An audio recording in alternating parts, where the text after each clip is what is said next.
Hello friends and welcome back to the white slate पढ़ाई।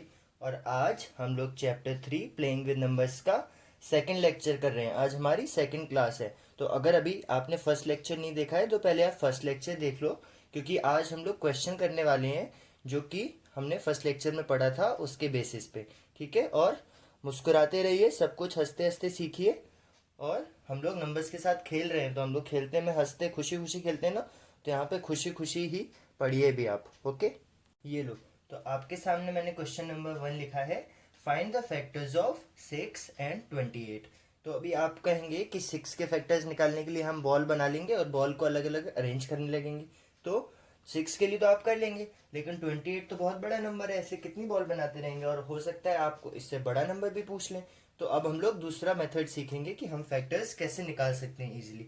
तो suppose 6 है, तो हम लोग ना हमेशा 1 से काउंटिंग करना शुरू करेंगे। तो 1 है, तो अगर मैं 1 में कुछ नंबर ऐसा मल्टीप्लाई करूं कि 6 बन जाए, तो क्या कोई ऐसा नंबर है मेरे पास जिसको मैं मल्टीप्लाई करूं तो 6 बन जाए? आप कहेंगे बिल्कुल 6 है। तो 1 को 6 में मल्टीप्लाई करके मुझे 6 मिल गया, तो 1 इसका एक फैक्टर हो गया। ऐसे ही अभी 2 लिखेंगे हम लोग, 1 के बाद 2 आता है ना काउंटिंग में। तो क्या कोई ऐसा नंबर है जिसको 2 में मल्टीप्लाई करके मुझे 6 मिल जाए? तो आप कहेंगे हाँ, 2 3 ज़ा 6, मैं 3 को मल्टीप्लाई करूंगा तो मुझे 6 मिल जाएगा। तो 2 भी इसका एक फैक्टर हो गया। फिर हम काउंटिंग में आ गए 3 पे, और यहीं पे हम रुक जाएंगे। क्यों? क्योंकि 3 हम पहले भी एक बार मल्टीपल बनाते टाइम लिख चुके थे। 2 × 3 का जब हमने मल्टीपल बनाया था ना, तो 3 आ गया। और ऐसे ही आगे जैसे हम लोग चलेंगे तो 4 आएगा। 4 का तो कभी भी कोई भी ऐसा नंबर नहीं आएगा जिसको हम 4 से मल्टीप्लाई करके 6 ला सकें। फिर काउंटिंग में 5 आएगा। 5 में भी हम लोग कोई नंबर मल्टीप्लाई करके 6 नहीं ला सकते। और लास्ट में 6 आ जाएगा, तो 6 में हम लोग क्या मल्टीप्लाई कर रहे हैं? 1 मल्टीप्लाई करेंगे तो 6 आएगा। तो आप देखोगे, मैंने आपसे यहाँ पे रुकने को क्यों कहा कि यहाँ पे आते ही आप रुक जाओ और आपके फैक्टर्स निकल गए सारे। क्यों? क्योंकि देखो यहाँ पे था 1 × 6, यहाँ पे था 2 × 3, और अब इसी को रिवर्स करके लिख दिया हमने। यहाँ पे 2 × 3 की जगह क्या लिख दिया? 3 × 2। और ये दोनों तो हमारे केस है ही नहीं, क्योंकि 4 और 5 में कोई ऐसा नंबर नहीं है जो मल्टीप्लाई करके हमें 6 दे दे। तो इन दोनों को तो हम ऐसे ही भूल जाएंगे। और फिर से देखो 1 × 6 था, उसका रिवर्स आ गया 6 × 1। तो जैसे ही नंबर ये रिपीट होना शुरू हो जाए ना, बाद वाला नंबर, तो समझ लेना कि अब सिमेट्री बन गई है, अब सारे नंबर्स रिवर्स होके आ जाएंगे। और उसके बाद आप जो बाद वाले नंबर्स हैं ना, उनको एज फैक्टर लिख देंगे। जैसे कि 1 2, और जैसे ही 3 आया, 3 पहले भी आ चुका था तो 3 लिख देंगे, और 6। तो ये 4 हो जाएंगे 6 के फैक्टर्स। समझ आया? कोई बात नहीं, अगर नहीं भी आया ना तो अभी हम काफ़ी सारे एग्जाम्पल्स करेंगे और आपको आराम से समझ आ जाएगा। आप जितने ज़्यादा क्वेश्चन सॉल्व करेंगे, maths is all about solving questions, तो आप जितने ज़्यादा क्वेश्चन सॉल्व करेंगे उतनी जल्दी आपको समझ आ जाएगा। तो ये तो हो गए 6 के फैक्टर्स। अब देखो 28 के लिए भी वही करेंगे, हम लोग काउंटिंग शुरू करेंगे। 1, क्या कोई ऐसा नंबर है जिसको मैं 1 से मल्टीप्लाई करूं तो 28 आ जाए? आप कहोगे हाँ। यहाँ पे करते हैं, तो 1 × 28 हम लोग को क्या दे देगा? 28। ऐसे ही 2, तो 2 में कोई ऐसा नंबर है जिसको मल्टीप्लाई करें तो 28 आ जाएगा। तो 22 × 14, 14 2 × 28 होता है ना, तो 28 आ जाएगा। आप देखेंगे इनफैक्ट कि 2 ना, जितने भी आपके इवन नंबर होंगे उन सबका फैक्टर होगा 2। तो अगर कभी भी आपका इवन नंबर आता है तो आप ऐसे ही समझ सकते हैं कि 2 भी उनका एक फैक्टर होगा। अभी देखते हैं 3, क्या 3 के टेबल में ऐसा कोई आता है? क्या 3 के टेबल में 28 आता है? सीधे टर्म्स में ऐसे बात कर सकते हैं। तो 3 में कोई भी चीज़ हम मल्टीप्लाई करके 28 नहीं ला सकते। क्यों? क्योंकि 3 के टेबल में 28 नहीं आता है ना। अभी देखो 4, क्या 4 के टेबल में 28 आता है? आप कहोगे बिल्कुल आता है, 4 7 ज़ा 28। क्या 5 के टेबल में 28 आता है? 5 के टेबल में 28 नहीं आता, 5 के टेबल में तो 25 आता है और उसके बाद 30 आ जाता है, 28 तो आता ही नहीं है। क्या 6 के टेबल में आता है?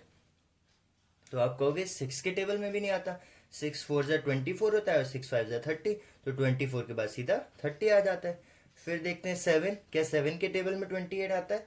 आप कहोगे हाँ आता है, तो 7 4 ज़ा 28 होता है ना। अभी देखो ये रिपीट हो गया, 4 7 जा और 7 4 जा, मतलब आगे यहाँ पे वो वैल्यूज आएंगी जो इनकी सिमेट्री फॉलो करेंगी, जैसे ये था। तो अब इसके बाद क्या आएगा, अगली वैल्यू सीधा इसके बाद 14 टू जा, और इसके बाद 28 इंटू 1, और इस तरह से हम लोग 28 के फैक्टर्स फाइंड कर लेंगे। जैसे ही हमें पूरा एक रिवर्स दिख जाए ना, 4 इंटू 7 का 7 इंटू 4 उल्टा दिख गया, तो समझ जाओ ऊपर वाले अब सब उल्टे होके आ जाएंगे। आपके प्रूफ करने के लिए आपको मैं एक बार लिख के भी दिखा देता हूँ। जैसे आप कहोगे 7 के बाद 8 आता है, तो देखो क्या 8 के टेबल में 28 आता है, नहीं आता है। फिर 9 आता है, क्या 9 के टेबल में 28 आता है, नहीं आता। 27 आता है, 10 के टेबल में भी नहीं आता। ऐसे 11 में भी नहीं आता, 11 के में 22 आता है, और उसके बाद 33 आ जाता है। ऐसे ही 12 में भी नहीं आता, 13 में भी नहीं आता। फिर 14 पे आ गए ना, देखो 14 में आता है, 14 टू 28। तो जैसे ही आपको यू सिमेट्री दिख जाए, वैसे ही आप समझ लेना कि अब आपको आगे सॉल्व करने की ज़रूरत नहीं है। ओके, तो अब ये नंबर्स आपके फैक्टर हो गए, 1 2 4 7 14 28। 1 2 4 7 14 28, या तो आप इस तरफ से लिख लो या इस तरफ से। तो 28 के फैक्टर हो गए 1 2 4 7 14 एंड 28। और ये एग्जाम्पल मैंने इसलिए लिया है 6 और 28 का, क्योंकि ये एक स्पेशल केस है। फैक्टर्स तो शायद आपने 5th क्लास में भी पढ़े होंगे, बट शायद ये चीज़ नहीं पढ़ी होगी। देखो अगर 6 के फैक्टर्स का मैं सम करूं तो क्या आएगा, 1 प्लस 2 प्लस 3 प्लस 6। ये 6 के फैक्टर्स हैं, इनका सम कितना आया, 1 प्लस 2 3, 3 प्लस 3 6, 6 प्लस 6 12, 12 आ गया ना। ऐसे ही अगर मैं 28 के फैक्टर्स का सम करूं तो क्या आएगा, 1 plus 2 plus 4 plus 7 plus 14 plus 28, और ये कितना आएगा, 1 प्लस 2 3, 3 प्लस 4 7, 7 प्लस 7 14, 14 प्लस 14 28, और 28 प्लस 28 56। तो आपने देखा कि इनके जो फैक्टर्स का सम आया ना, वो कुछ नहीं है बल्कि ये नंबर इंटू 2 है। 12 क्या होता है, 6 इंटू 2। 12 को हम लोग 6 इंटू 2 लिख सकते हैं, और ये 6 के फैक्टर्स का सम है। ऐसे ही 56 क्या होता है, नंबर जो कि है 28 इंटू 2, तो 28 इंटू 2। तो ऐसे नंबर्स जिनके फैक्टर का सम उनके खुद के दुगना होता है, उसको हम लोग बोलते हैं, उन नंबर्स को हम लोग बोल देते हैं perfect numbers.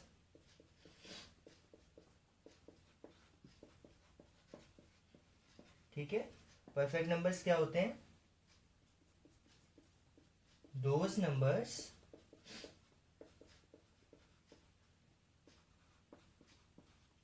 whose sum of factors is twice the number itself। Number का 2 टाइम होता है सम उनके फैक्टर्स का। ठीक है, तो उन नंबर्स को हम लोग बोलते हैं परफेक्ट नंबर्स। ठीक है, तो चलो अभी कुछ और हम लोग क्वेश्चन करते हैं, कुछ और नंबर्स के फैक्टर्स निकालते हैं। ये लो 3 और क्वेश्चन आ गए हैं, इनको भी कर लेते हैं आराम से। Right all the factors of 68। तो अभी हमें 68 के फैक्टर लिखने हैं। तो 68 के फैक्टर लिखने के लिए हम लोग क्या करेंगे, हम लोग काउंटिंग करना स्टार्ट करेंगे 1 से। तो 1 इंटू 68 हमें 68 दे देगा, और 68 क्या है, इवन नंबर है, तो 2 भी होगा इसका मल्टीपल। और 2 में आप सोचो कितनी बार मल्टीप्लाई करें कि 68 आ जाए, तो 2 में 34 बार मल्टीप्लाई करने पे 68 आएगा। इसको आप और कैसे निकाल सकते हो कि 34 कैसे पता चले मुझे, अगर मैं 68 को 2 से डिवाइड कर दूं, यहाँ पे 2 था ना और हमें यहाँ पर 68 लाना था, तो 68 को अगर मैं 2 से डिवाइड कर दूं तो देखो क्या आ जाएगा, 2 3 जा 6 और 2 4 जा 8, 34 आ गया ना। तो ऐसे भी हम लोग निकाल सकते हैं। ऐसे ही 3 को मैं क्या करूं ऐसे मल्टीप्लाई कि 68 आ जाए, तो आप देखोगे कि 3 में ऐसा कोई भी नंबर नहीं है जिसको मल्टीप्लाई करने पे 68 आए। और इसको भी आप ऐसे डिवाइड करके फाइंड आउट कर सकते हो, क्योंकि जब आप 68 को यूं 3 से डिवाइड करोगे ना, तो रिमाइंडर आ जाएगा, देखो 3 2 जा 6 और 3 2 जा 6, तो 66 आ रहा है, मतलब 22 और रिमाइंडर कितना आ रहा है, 2 आ रहा है रिमाइंडर। तो 368 को कम्प्लीटली डिवाइड नहीं कर रहा है, तो ये इसका फैक्टर नहीं है। ऐसे ही 4 को देखेंगे अगर, तो 4 में ऐसा मैं क्या नंबर मल्टीप्लाई करूँ कि 68 आ जाए। तो देखो फिर से वही कर लो आप, अगर आपको नहीं समझ आ रहा है तो 68 को 4 से डिवाइड कर दो। 4 1 जा 4, और कितने बचे, 2 बचे, 2 यहाँ गया 28, 4 7 जा 28, तो 17, ये भी हमें 68 दे देगा। ऐसे ही 5 के टेबल में 68 आता है, नहीं। 6 के टेबल में आता है, नहीं। 6 11 जा 66 होता है, और उसके बाद 72 आ जाता है। ऐसे ही 7 के में भी नहीं आता है। 8 के टेबल में आता है क्या, 8 के में चलो कैलकुलेट कर लेते हैं। 68 डिवाइडेड बाई 8, तो 8 के टेबल में 68 आता है, नहीं आता है। आप कहोगे 56 के बाद 64 आता है, और फिर 72 आ जाता है। ऐसे ही 9 में भी नहीं आता है, 10 में भी नहीं आता है, 11 12 13 किसी में नहीं आता है।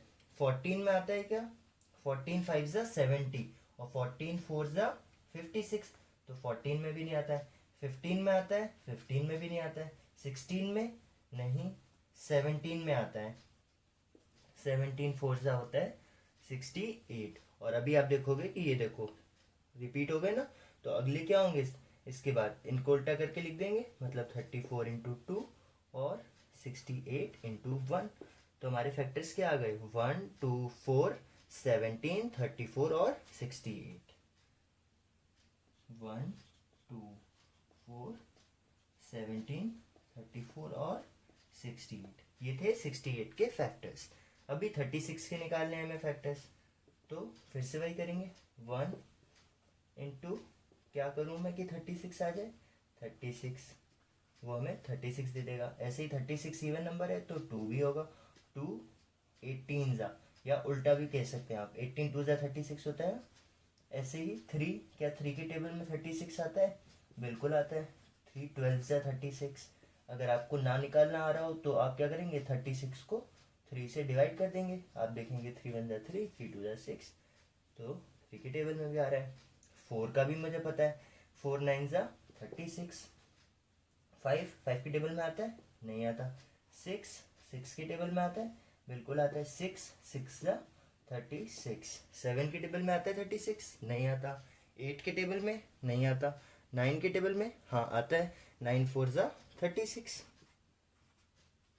और अब देखो ये रिपीट हो गया ना, यहाँ से 4 9 जा का क्या आ गया, 9 4 जा। तो अब नीचे जितने भी नंबर आएंगे वो इनके रिपीट होंगे, मतलब 12 इंटू 3 यहाँ से, 18 इंटू 2 यहाँ से, और 36 इंटू 1 यहाँ से। तो हमारे इसके फैक्टर्स क्या है, 1 2 3 4 6 9 12 18 और 36।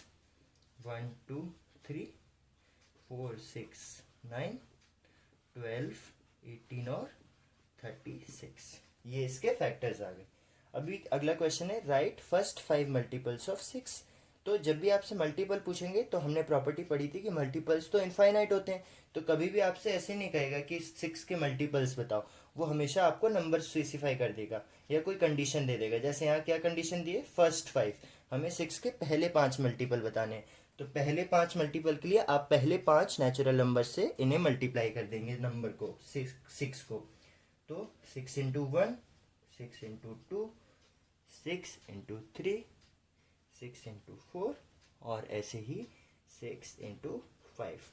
तो ये हो जाएंगे पहले 5 मल्टीपल। 6 1 जा कितना होता है 6, 6 2 जा 12, 6 3 जा 18, 6 4 जा 24 और 6 5 जा 30। तो ये नंबर्स कौन से नंबर्स, 6 12 18 24 और 30, ये नंबर हो गए 6 के पहले 5 मल्टीपल। ठीक है, इस वीडियो में बस इतना ही। अगर आपको चीज़ें टफ लगी हो ना, तो आप एक काम करना, आप होमवर्क में खुद से कोई भी 10 नंबर लिख लेना 0 से लेके 75 के बीच में, या 0 से लेके 100 के बीच में कोई भी 10 नंबर लिख लेना, और फिर उनके फैक्टर्स निकालने की कोशिश करना, और फिर देखना कि आप सही निकाल पाते हैं कि नहीं। ओके, अगर वीडियो अच्छी लगी हो तो आप लाइक करना और अपने फ्रेंड्स के साथ भी शेयर करना। Thank you.